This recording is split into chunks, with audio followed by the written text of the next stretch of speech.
So we will... Okay, he's here, is it?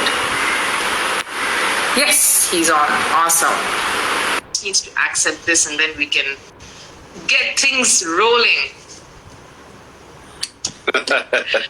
Hey, Ru. Hey, how you going? Hi, I'm good. How are you, Matt? Yeah, I'm good. It's night time. It's night time here. It's gone dark, so Yeah. well, I got my favourite night drown on, Mr. Clever, and the PJs, cat in the hat. Well, perfect. We were talking about a casual chat, and this is as casual as can be. Love it. Yeah, so I've been enjoying a lot of your. We keep saying this, Matt. You know, during times like this, it's obviously easier to be a little, hold up and be a little upset, be a little sad about it. But I love what you've been doing. You've been trying to get everyone together. You've kind of started a lot of things as well, especially through social media, which is the way to kind of connect people. Love it. I've been enjoying that a lot, Matt. yeah, thanks, Ru. Like, for me, during these times, you do get rather nostalgic. Because there's not really a lot of awesome sort of new memories that you can create, especially within cricket, because there's nothing I can't broadcast. Like, I can't watch live matches. I can't even get online and see, what's happening in terms of just live sport. It's just not there. So it's unreal to look back, and I suppose, and I've been talking to a lot of people as well, right across the world. Everyone feels really similar around the fact that they just haven't really sort of slowed down to take on board what's happened, after the last 2 decades of, just amazing cricket. I mean, cricket's kind of gone, I think, to the next level in so many ways. When you look at T20 performances, the average scores are huge and the expectations are high. The expectations in terms of delivering fielding efforts and performance or execution of Yorkers, just a whole bunch of things. It's just next level cricket.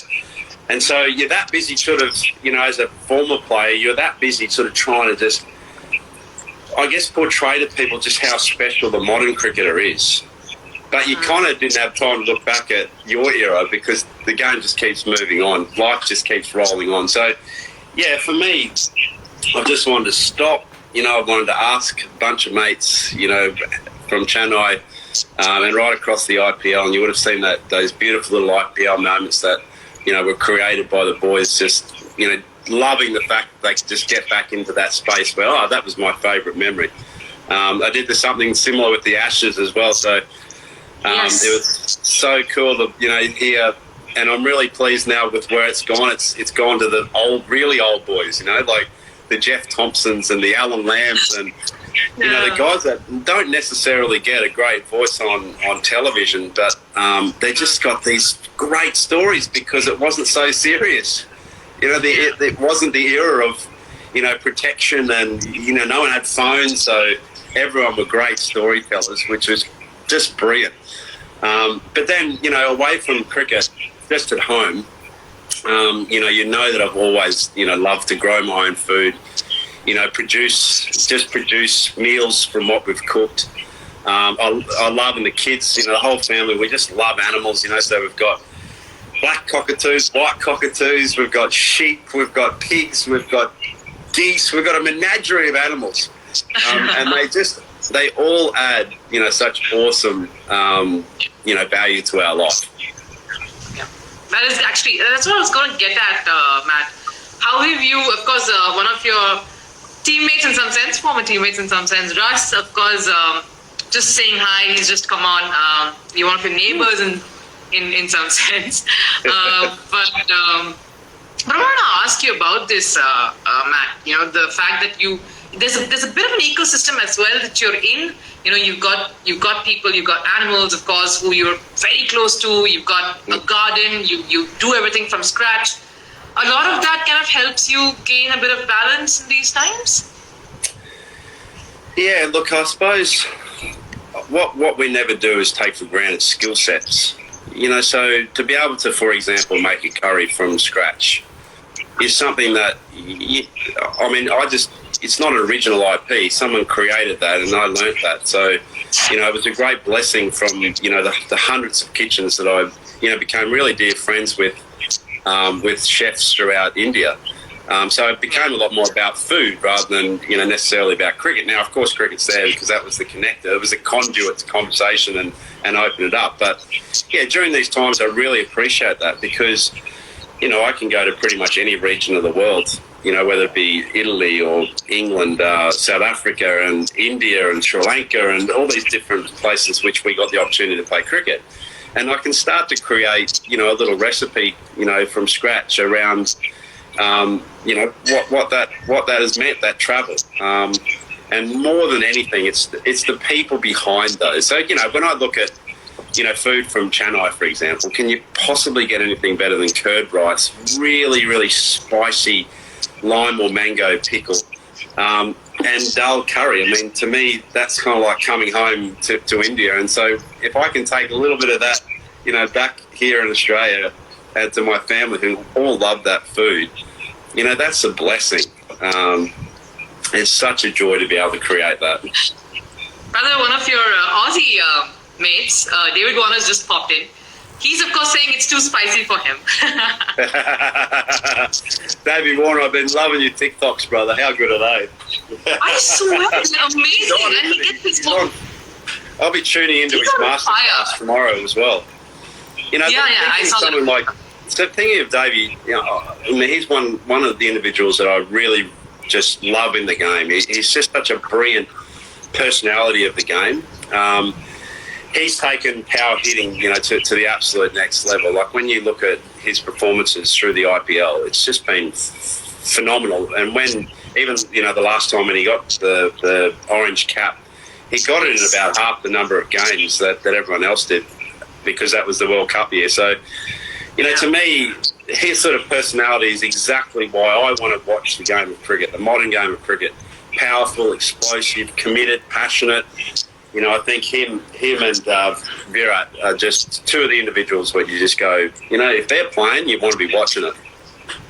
Yeah, he's just saying he's going to quote you in his masterclass. Big respect. It's nice. See, Murali Karthik's on there as well. Hey Murali. Oh yeah. So I had a chat with him some days ago, and he had mentioned something very, very sweet, which I wanted to actually bring it up to you. He said, without asking, you've given him one of the jerseys of the record match that you were involved in. Tell us about it was a 380 jersey it was a really special piece. I mean, Murali and I had most bowlers, ironically, considering that there's this great tension. It's melodramatic in many ways, but batters often befriend bowlers the most because, there's just so much mutual respect. And I don't think that there, can be anyone that's bowled a better delivery, out of the fingers than Murali. He's such a beautiful arts and craftsman of spin bowling. And it's really hard. I mean, you only have to look at the way that modern day players treat spin now. It's awful. But the best survive, and Murali was one of those, and he got me out a number of times, and I'm sure if he was bowling me today, he'd get me out all the time. But he was certainly sort of the top 5 spinners, that I was involved in. I heard some of the stories around Murali, and the boys are talking about their favourite stories. I got one around Murali and Mr. Cricket, our champion from CSK, Mike Hussey. I was sitting in a flight. We're somewhere inbound to Africa. So we took off, and this conversation was deep. I was in the middle, so it was like, 50A, B, and C. So I'm sitting in the middle. A and B is Mr. Cricket and Mr. Cricket. And they were having a cricket off. So after about an hour, I just thought, I love the game, but I just wanted to paint the back of my eyelids a different colour other than cricket bats and balls. So I fall asleep, and about, I don't know, maybe an hour, maybe more later, I kind of wake up again and go, wow. Murali is still talking. I look over at Mr. Cricket, Mike Hussey, he's asleep. So there's no doubt in my head that Murali not only talks as fast as anyone that I've ever heard on the planet, but he is the original Mr. Cricket. Sorry, Huss. You've been outranked. Only he can bore the great Mike Hussey. You know, Huss mentioned the same thing when we had a chat with him as well. He said, he's the guy who knows everything. Murali knows everything about cricket, the A to Z of anything that is cricket. And he should ideally be. That's and that true, just went. And he's so candid. He's so candid as well, Rupert. Like, yeah. I can't remember who it was, and maybe the story's been told before as well, but he came in, I think it might have been Freddie that played just an awful shot. And he comes in and Murali says to him straight off, you know, you're fuming when you're a batter. He goes, bad shot, no? The language was a little spicier than that, but you get the picture. I'm sure, Freddie, I thought Freddie is that big that he could just snap him like a toothpick. And he was so candid about it. And you hear the stories from all the Sri Lankan boys that, you know, Murali was the best batter on the planet. And he'd come in and give several pieces of advice. But as soon as the pads came on him, it wasn't that pretty, Murali. Mate, you're the greatest off spinner of all time, but it wasn't pretty with the bat, I'm afraid. Speaking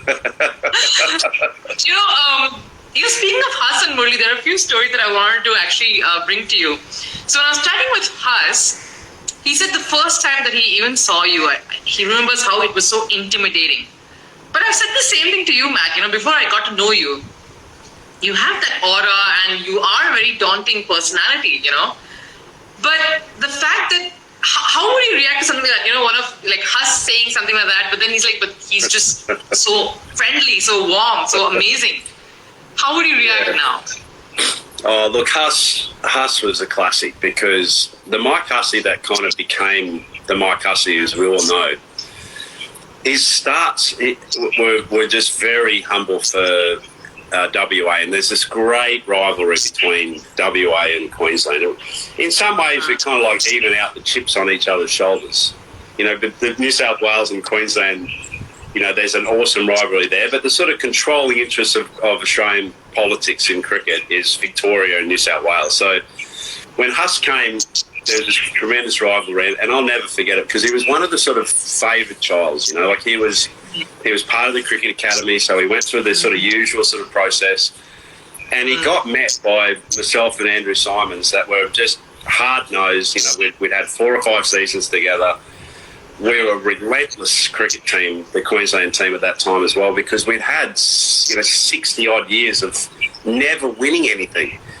And Simo and I were winners. You know, like we didn't win at all costs, but we wanted to win games of cricket. So we all knew Huss's talent and ability, but we wanted to test him out under the fire. So yes, whatever Hussey said is actually 100% true. And this is one of the great things that I love playing with CSK, right? Because the moment that I came in the dressing room, all of my sins came back to me. So I had little Partif Patel, for example, who I can just remember. He was a 12th man, and he came onto the field against India, and he had this smile on his face when I got out, and I just blasted him.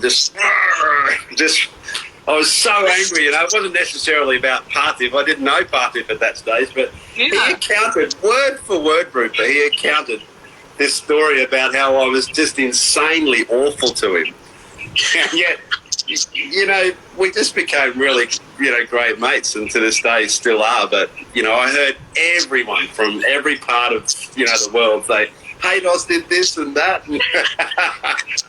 All my sins were coming back to haunt me. Yeah, it's interesting when you say that, but because, Matt, the kind of spectrum that you've covered, and it's incredible because you know that India-Australia rivalry is far more intense than India-Pakistan now, and it has kind of grown over the years. And for an Indian fan to completely adore you and love you after all the intimidation and animosity is amazing, because I don't think any Aussie is loved as much as you are in Chennai. How has that happened for you personally? Well, I suppose, looking right back to 95, I was involved in a spin bowling clinic, and Chennai was my first visit to India. Was Chennai. I arrived. I didn't have any former understanding of India, and then I just got swept up in the emotion of India. It's very addictive because there's so many people. I mean, where I live, you have to walk some distance to get to the next person. Either in the street or generally. Where I grew up, I was living, 14 miles out of town, and there was maybe 5 or 6 houses on the way into town. So we're very isolated. So for a country boy of Australia to arrive in Chennai, I just had this instant connect before I even got there, because I wasn't supposed to be on that tour, and I begged the chairman of selectors. I said, look, why have you not put me on this tour? Because I felt in my heart, and I explained this at the time, that I was going to be the right personality to connect with India and the conditions. So pick me. So as it turned out, the next day, Greg Blewett, who I replaced, and he was sort of, at the time, he was, such a successful player. It just happened. So it was almost like fate in many ways. And then I got to Chennai, and then I had Venkat, who was just a master of conversation around spin, and Bishan Baby, who just took me under his wing. And I didn't do a lot of batting, actually. I just did a lot of talking to them about strategy of spin. And so I went away and sort of wrapped all of that knowledge up over sort of another 4 or 5 year window to get to be a better player of spin. But I was just a better person for being in India. I was a more understanding person, I felt. I felt like I was connecting on a very personal level with the country. There was, of course, an amazing affection to cricket and cricketers, but I felt like I had to earn that trust and that respect as well. So I never took for granted the cultural differences. I never took for granted the privilege that I had with my taste buds and the different regions of India, and exploring the different the communities, whether that be on religious or even tribal grounds in India. So for me, it was just one big exploration, and every step I was kind of like, it's almost like I'd been there before in another life, if that makes sense. There was a very deep sense of commitment and respect for the country. And when, of course, the principle of respect is that once you give respect, then respect comes back at you in abundance. And that's what I've really felt. In particular in Chennai, as you say, there's just so much passion and enjoyment for that inaugural Big Bash, IPL tournament. There was MS Dhoni, myself, and Suresh Raina, kind of in that three that were the seed starts of CSK, and there was, I suppose, from that three also there were so many other great, like you've had most of them on the shows. Badri, such an incredible talent. What a magnificent athlete that probably didn't experience the success that he could have. I think he was such a superb cricketer.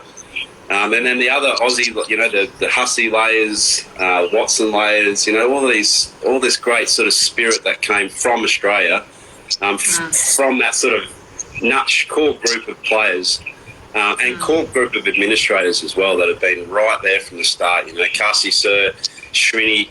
It's been a very cricket-led franchise, and cricket has been the winner, meaning that there hasn't been a lot of distractions. It's just been focused on the love of the game, the love of fan base in Chennai, and the support then with a mutual respect and trust. It's just been a magic journey. And it's very hard. I mean, I've admitted this on air as well, but it's very hard for me to be have no prejudice as a broadcaster when it comes to Chennai. I'm just hopelessly in love with the franchise and the people. And so I try my very best to be kind of neutral, but it really doesn't work that very well.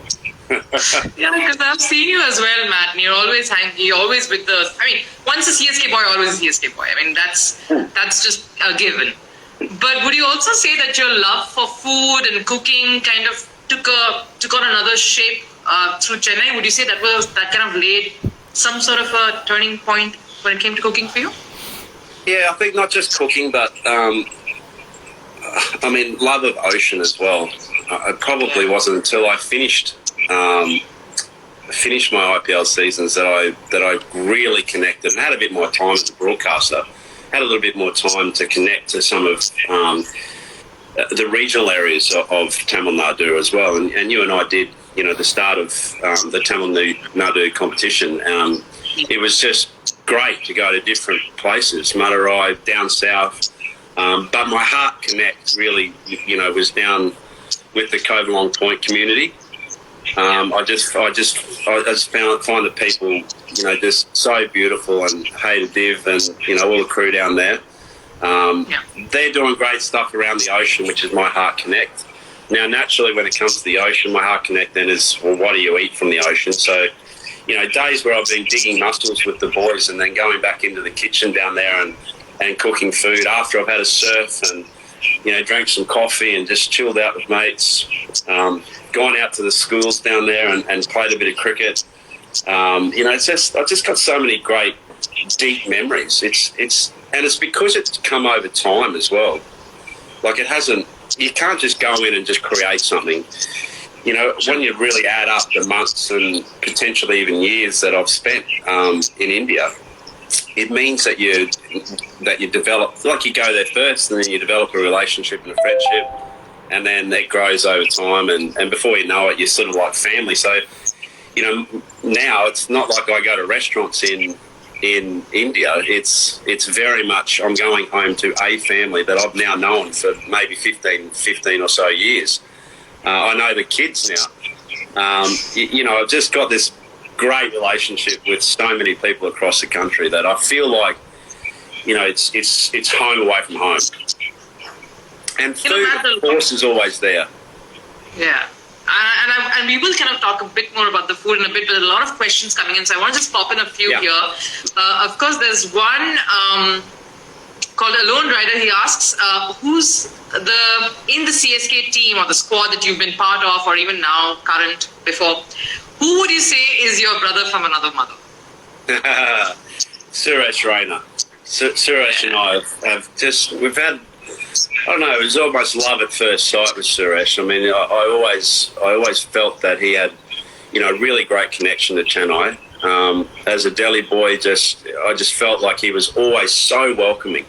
He's just a very sweet human being. He's got a great heart. He's a great father. He's happily married. His kids are he's centre of his life. And yet, his nickname Talent says it all as well. So, as a cricketer, I don't think there's been too many people that have hit a sweeter cricket ball than Suresh. But I just love hanging out with Suresh. The seasons that we had, MS and I had rooms very close together, sometimes connecting, and our rooms were basically just every night we're about just hanging out. Everyone would come to either of our rooms and just chill out. So, but Suresh is a short answer, yeah, for so many reasons. Yeah, but a lot of people, of course, you kind of led me to the next question about MS. That's a very special bond for you as well, Matt. I mean, I keep asking a lot of players, it's easy to connect with the same language, the same region, the same country. And when you bond with someone who has none of this in common, it is special. Tell us about your rapport with MS, because we know that you both are really close. Yeah, it's a really interesting perception, isn't it? Like what holds a relationship like MS and mine together? We live at opposite parts of the planet. As you said, we're culturally, very different. But I think in essence, like the glue in all relationships, solid relationships, are the fundamentals: loyalty, respect, honesty, integrity. These things. And I think more than anything of those, within a cricket sense, is that commonness around work ethic and commitment to make other people better. So, I think good players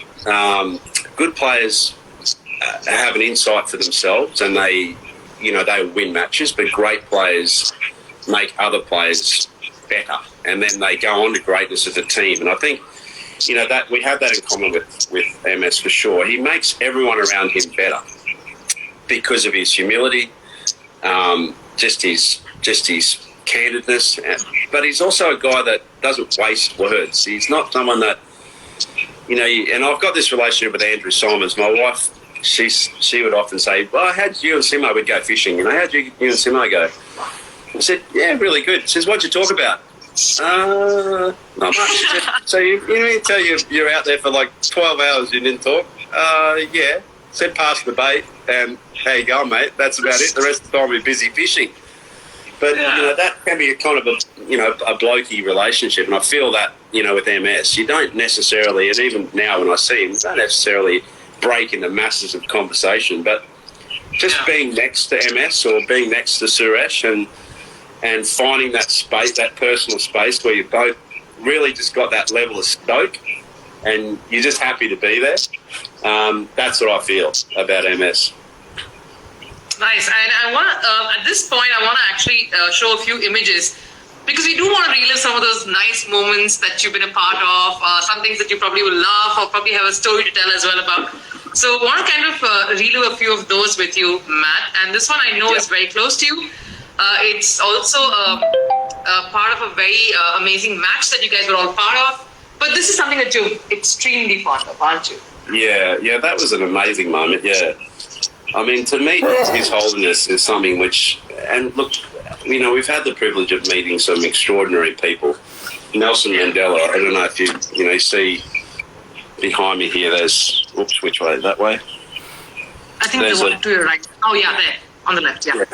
There's a beautiful saying here as well, if you can read that. It says, action without vision is only passing time. Vision without action is merely daydreaming. But vision with action can change the world. So, someone like His Holiness Dalai Lama was just something so sacred and so special. Because again, just that respect from seeing the world through a completely different lens. And I think more than anything, when you get up to a place like Dharamshala, it's such a unique place of India. That sort of eclectic mix of people from the Tibetan side, and have been persecuted, and to understand, just exactly that man is sort of leading his own culture and their survival. I mean, who could possibly say that? Apart from ancient tribes of the world. Like our Australian Aboriginals as well, been around for 60,000 years, still existing. So there's an extraordinary depth of understanding and knowledge. And when you talked about aura before, when you come up against greatness like that, there's something that you just go, whoa, this is really special, unique. And it was the same, when I met Nelson Mandela as well. They've achieved so much for humanity that it's not possible to not feel something. Because there's been a great sacrifice, and the world is never that kind of people that want to go change it. So they're remarkable people. But yeah, the story behind that all is obviously MS and Suresh. I think Suresh got 40 odd, and MS absolutely smashed right at the end. Kings 11 were just devastated. They were completely gone. And that got us on the road to the final. Literally, I mean, I can remember standing around the airport. It was a clear blue sky, but the planes couldn't get in because of fog, maybe out of Delhi or Chandigarh. So we drove, and it was about a 6-hour drive, and it was probably my favourite road trip. Driving around the sort of side of the Himalayas, calling into these little roadside villages and shops. And then people watching their heroes, like MS and Suresh, getting out of the bus and asking for chickpeas or, whatever snacks that tasty treats that you'd be sort of on the road together. And that kind of moment, I reckon, really bonded us. There was no way that we were going to not start having success that year. It was like the turning point for Chennai in many ways. Yeah, it was a very special year as well. And Speaking about the first few years, I mean, I know the first year you played a few matches, and then you had to leave, and then and then everyone was missing you so much, and then you came back, of course, to play a longer stint with CSK. How was that experience, the initial 2 years for you, Matt? And especially you, I think, one of the few people who've seen a full CSK fan filled stadium. Tell us about that. Yeah, it was really special. I mean, a lot of players, they find the end of their career a crossroad. I suppose in my heart, Kelly and I, my wife, we'd sort of decided that, the end was there for international cricket. It was a difficult decision. It was one I made in the backyard around my tomato bushes with my daughter picking tomatoes with me, and I said, darling, I want to retire from international cricket. She said, no, Dad, you can't do that. I said, why not? She says, you've got to play one more Boxing Day test match, because she thought that Father Christmas only arrived in Melbourne. He didn't have a sleigh at all. It was only there. So she had a conflict of interest. But, we came to that decision, and it was a good time because it allowed me to focus on the next steps, whatever they were. From a commercial point of view, we're looking at doing different things. We created Home Ground, which is that series where we converted our backyard into what you were talking about before. And then we had other roles. I was having administrative roles as well. I was a board director of Cricket Australia for a few years when I was playing as well for CSK. Just lots of different options and passions which I wanted to explore beyond cricket. But I'd never finished with T20 cricket. And it was kind of like a bit of a conflict between myself and Ricky, because Ricky was Ponting was a very traditional play. He loved the test matches, one days. And I felt that the T20 cricket was the future. And so I was very fired up. Even the last World Cup that we had, the one that India went on so successfully and won, I just wanted us to be better T20 cricketers, and I believed in the product. And I love the innovation, and I still love innovation. So for me to go down that path with Chennai was just a breath of fresh air. It gave me the opportunity to be creative, to expand into a different part of the world and develop and keep, forging those relationships and just explore. I mean, I love to explore new territory and all of those cultures that you talked about, that mix of, all the South Africa, England, all coming together, Sri Lanka, and having it housed under, the yellow love banner was just perfect. It was just gold and really enjoyable. It was so fun. I mean, just looking back at it now, yes, Test cricket was just amazing. It's hard game, but, T20 cricket's so much fun. We are, there have been a lot of questions, of course, coming in, so I'm going to weave that in. But since you spoke about innovation, I thought this was a good time to kind of show you this picture as well, Matt, because a lot of memories are going to come out of this one, and everyone's been, of course, asking you to talk about this once more. Yeah, the mongoose bat. You got to. I've got a little show and tell. There you go, guys. You asked for it. There you go. After I finished, I had about 15 bags of kit, which were largely just left, and I got a janitor in to come up with just a little collection. Okay. And so this is item 118. So there's about 300 items, but wow, that's the bat that you got there. Wow. That mongoose. And it's hard. It's sort of hard to give it perspective because, for me, I get a lot of questions around this particular product. Yeah. And I think what's from a playing point of view, the players just go, how is it that you use half a bat? I can remember MS Dhoni saying, mate, I will give you anything that you want in life not to use this bat. Please do not use this bat. And I said to MS, I said, mate, I've been using this bat in practice for about a year and a half now. And I'm telling you that when it hits the middle of this bat, it goes 20 metres further. That's just the fact. They just disappear off this thing and they go further. And I wasn't really worried about this area of the bat because defensively, not there. And it's exactly the same length as a normal bat. Yeah. So it's not like this bat is longer. It just appears longer because of this. It appears, because it's shaped a little narrower. Yeah. Yeah, so that, I mean, you have a look how thick the edges are. I mean, it's literally half my face. Yep. You know, it's really, the profile of that bat is enormous. But, you know, I think... Did MS or anyone try to kind of knock a bit with this at all during nets at all, during those times, Matt? Yeah, look, I use it, as I said before, I use it extensively in trial. I wasn't just going to, you know, put my franchise at risk and have bad performances. I'd done my homework on this product. I was ready to use it. And I was ready to trade it as well, is what happened. So sometimes, you know, I'd use it through the middle stages of the match. I wouldn't just come out necessarily and use it straight off the bat if it was steaming a little bit. So this becomes a strategic tool. I mean, I'd love to have this in my own video game, this innovation, you know, like this, you know, for me, cricket should have more products. Tennis has evolved.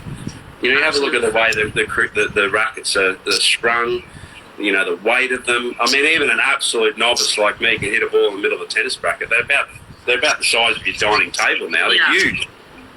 Golf, you know, their shafts are incredible. Graphite shafts, they're hard as, you know, they fly. But within cricket, there's not a lot of innovation. And then when there is innovation, like you hear this argument around, the bats are too big. Well, yeah, but you still got to hit it. You know, like it's still a cricket ball and it's still a cricket bat. So, now, you know, the outfields that are brought in. Well, yeah, don't bring the outfields in then. If that's the case, just keep them as is and keep them. I don't believe that ground should be within the same dimensions. I think it's good to have some oval ground, some longer straight. It gets a batsman and it gets the strategy of the game, you know, coming through. And I think it's just it's tiring to see the same product roll out. So if you want to use a bat that weighs 15 kilos, good luck to you.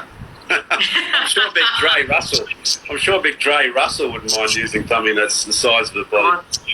He's just a club. But, you know, I like that innovation. For mine, that product, the Mongoose product, was a step in the right direction.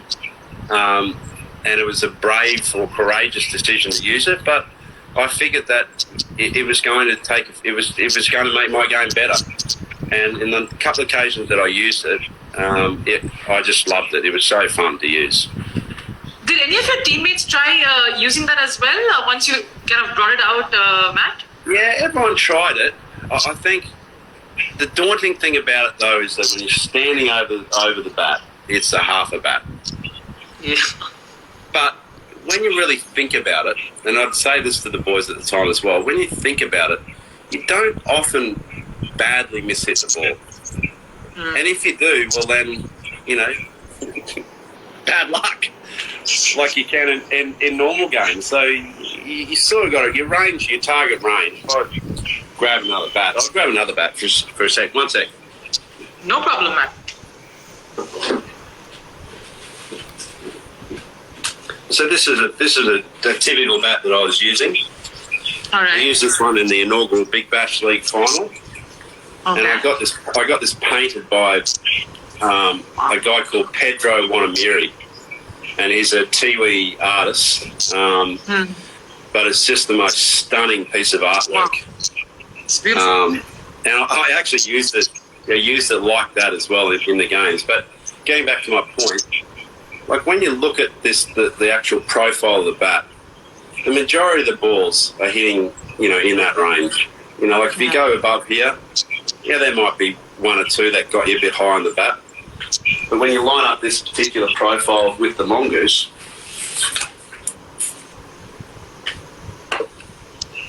the majority of those balls are going to hit basically right there. Yeah. There's not too much that's going to hit. And is it that much shorter? Like, that's the thing. Like when you look at and it's exactly the same length. Yeah. Yeah. So it's not as different as what you think is the point, and you don't have to change your batting position. I used to have long blade bats for a little bit, and I just could not use them because I kept on hitting everything about 3 inches higher than the centre of the bat. Just because I didn't change my stance, but the blade was actually making me hit. I was hitting the ground actually, rather than hitting the ball. It's crazy. I'm going to break this up a bit. This was really interesting. That was awesome, by the way, Matt. Really kind of you to kind of show us that. It was a good one. Just want to bring out some little light pictures, little light moments as well, just to see if you remember any of these.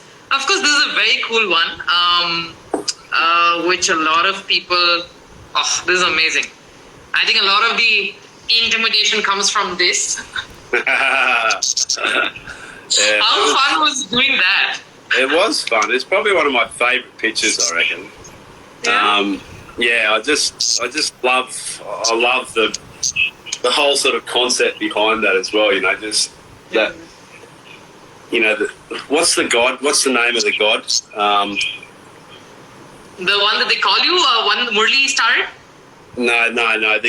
What's the Mahabharata one? That's Krishna. I think you're probably portraying the one you heard. The Gada is Bhim. He's Bhim. That's the one. Like it's sort of like that fierce. That person that you kind of like want to rely on. So when I sort of, because I'm a bad actor, I must admit. So for me to get into that role of just, I've got this big club. I actually really enjoyed that photo shoot. I really got involved. It was so fun. And I mean, a lot of the pre-match, shoots that the boys would do. That was some of the great fun times. It was really good just watching everyone get together. I mean, if you made a mistake or you messed up your line, you'd be getting ragged on from the back of the production house. It was just so fun. But that was. It brings back a lot of memories. That that particular photo, sits proudly somewhere in my office. I'd have to go walking around to find that. But yeah, I'm sure it does. As is, this was quite cool too. I mean, this was like a caricature, but it's quite cool. It was a painting, wasn't it? It started off as a big broad painting. I mean, the talent and the passion, both, just extraordinary, right? Yeah, so that was I think that might have been the same year, that might have been 2010 as well, I reckon. By the way, Raina's saying hi, brother. Hey, brother. How you going? Love you, champion. Aw. This is true bromance. Looking good, mate. What do you reckon? The jammies? I'm just about ready for bed.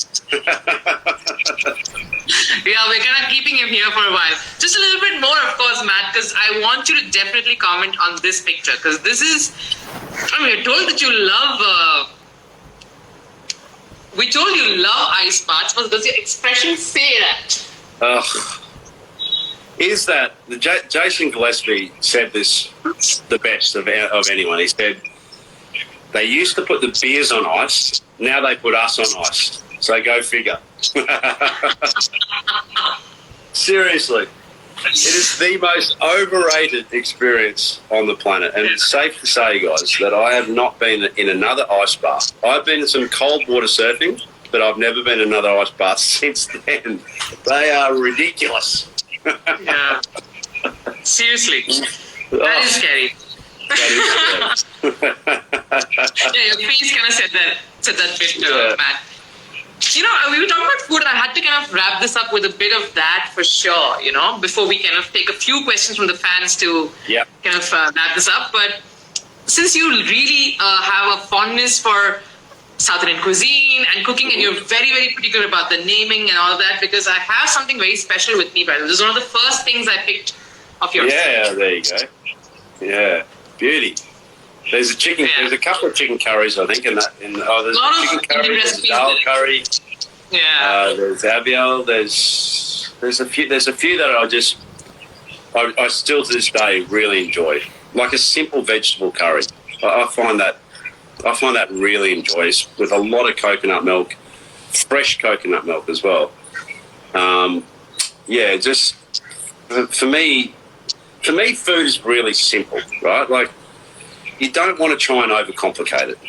Yeah. Like tonight, I've got a basic stock for dinner. I've got a basic stock and a pile of veggies. It's quite cold out, can you believe? And for mine, just a simple rice noodle, some chili must be there. Must be there. Just to spice it up a little bit. But yeah, I just really like simple food. And I find that Indian food, especially home-cooked Indian food, is exactly that. It's 1, 2, 3 vegetables. Often, that's it. And then you've got beautiful, fresh, always, when you go to the streets are always full, aren't they? Just of magnificent vegetables that have travelled doesn't feel like more than about 5 kilometres. And then you pick 1 or 2 of those and you're off, with rice and some breads. Gold. Yeah, perfect, right? Perfect. Yeah. I'm going to give a few names of, just a couple of names, and let's see if you can guess what that is. It's Tamil names of certain dishes. Let's see what that is. Let me see if you can guess what that is. One is puliyodare. Isn't that little? It's like a little ball. It's like a little lentil ball. Is that not right? Oh yeah. Okay, no. That is paniyaram. I think you're referring to paniyaram there. The one that's What did you say? Puliyodare is tamarind rice. It's tamarind rice. Tamarind rice. Oh, sorry, tamarind rice. Yes. Right. Yeah. And of course, you know it. You know avial. I mean, there's nothing that you don't. You know all of it. No, there's a lot that I don't. I mean, honestly, guys, I find the Tamil, and you know this firsthand, Rube.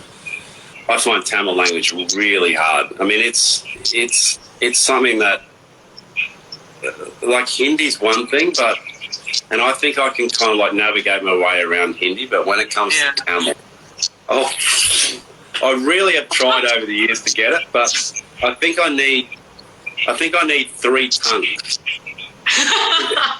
Everything's like. I've had a lot of fun mess. But you get the attire too fat. You have. There's so many pictures of you in your veshti. You're perfect. You're so comfortable in that. You eat a banana leaf with great ease. I don't know why I don't wear anything other than vesties the whole time that I'm in India. I absolutely love it. It's so comfortable. Yeah, no, the dress is no problem. It's just the words, the Tamil words. It's so hard. You know, I was sitting in the dressing room one day, and there was this. It was a time when I thought, am I the only one not getting this? It was a popular national commercial. It might have been a Pepsi commercial, and all of a sudden there was like 4 guys laughing, and the rest of the room, like me, just said, "What's that about?" So I said, "What was that about?" And they said, "There's not really any language. There's not really a word for that in English." But even, and so I said, "Well, did you understand that?" I think I was might have been Badri or one of the other boys, and they said, "We don't even understand that." So I think there's quite a lot of language barriers within India as well, But Tamil's like, it's like next level, guys. Next level. I love you, but don't expect me to speak your language. That's the bottom line, I think. It is difficult. It's difficult for a lot of us, trust me. For me too. But you're amazing at it, though. I try to get by. But Matt, it's been amazing. It's been great having this chat with you, and it's been amazing you taking us a bit through your personal space. I think that's amazing. Thank you so much. It'll be nice if you could kind of wrap up saying hi to a lot of people. I think Budgie's just come out, well. Budgie's saying hi. Hey, Budgie. How you going, mate? You are a big competitor. I love competing against you, Budge. You're amazing, hey? I just wanted to take you through that. This is one of my memorabilia wall. Oh, lovely. I don't know if I can turn. Can you see that? That was the first time that I was in India. Oh, yeah. So that was Moments Budgie there. You. We went head to head there so long and so often. He's saying hate bowling to you. Oh, no, you're an incredible bowler, mate. Yep, you were so hard. What is my favourite? I reckon this is probably my favourite. Just like what that stands for is like the Centurions Club.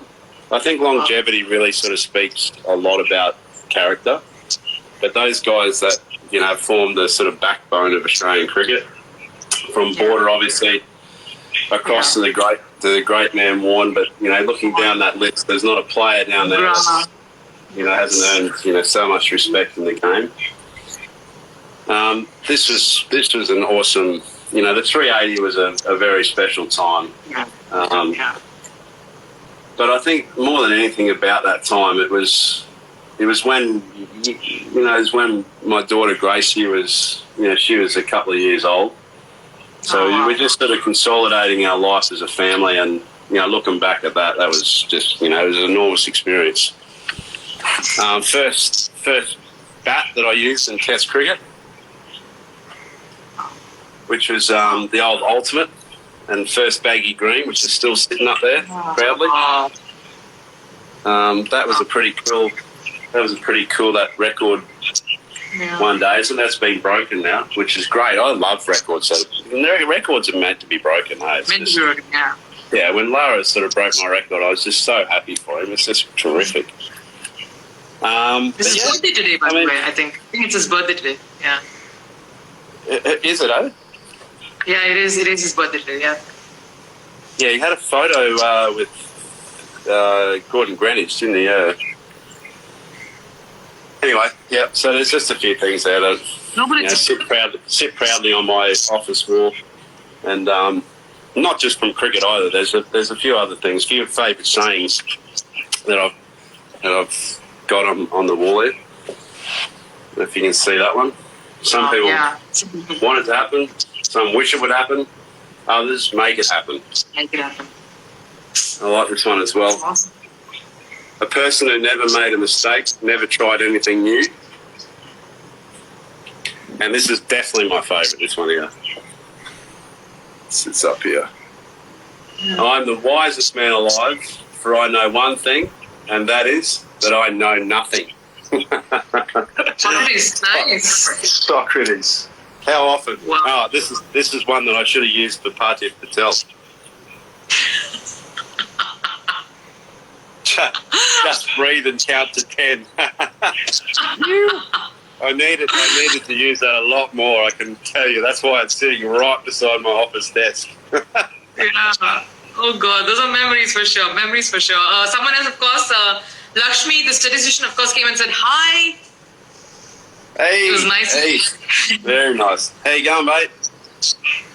Yeah. But just a quick word to your fans before we can say bye, Matt, because it's been amazing. It's been amazing. Yeah, no, it's a pleasure. No, look, during these times, you know, it's easy to look, you know, too far back, but we're all moving forward, and you know, we'll all be together very soon, I'm certain, for the IPL and other tournaments as well, not just the IPL.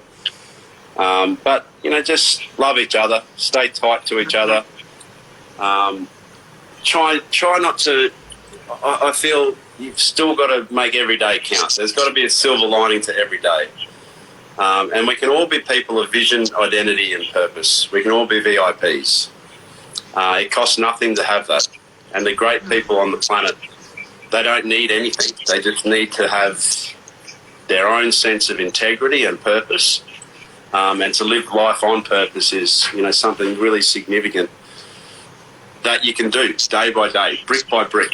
Whatever that is. So, you know, I just want to send all my love and best wishes. I really miss the IPL. I really miss, you know, travelling to Chennai in particular and seeing a lot of my friends in Chennai and on the coast as well. It's just, you've been so amazing to me over so many years, and, you know, I respect and love you for that. But stay positive, stay happy, and, you know, I can't wait to see you all soon, whenever that will be, but I'm sure it won't be that long. So, yeah, lots of love. Yes, Matt. We all hope to see you soon. Of course, love to your family. Stay happy, stay positive as well. And we know you are. You are that kind of person. Yeah. So thank you so much. My pleasure. This was My pleasure. All right, Yeah, take care, I hope to guys. see you Lots of soon. love. Yeah, you too.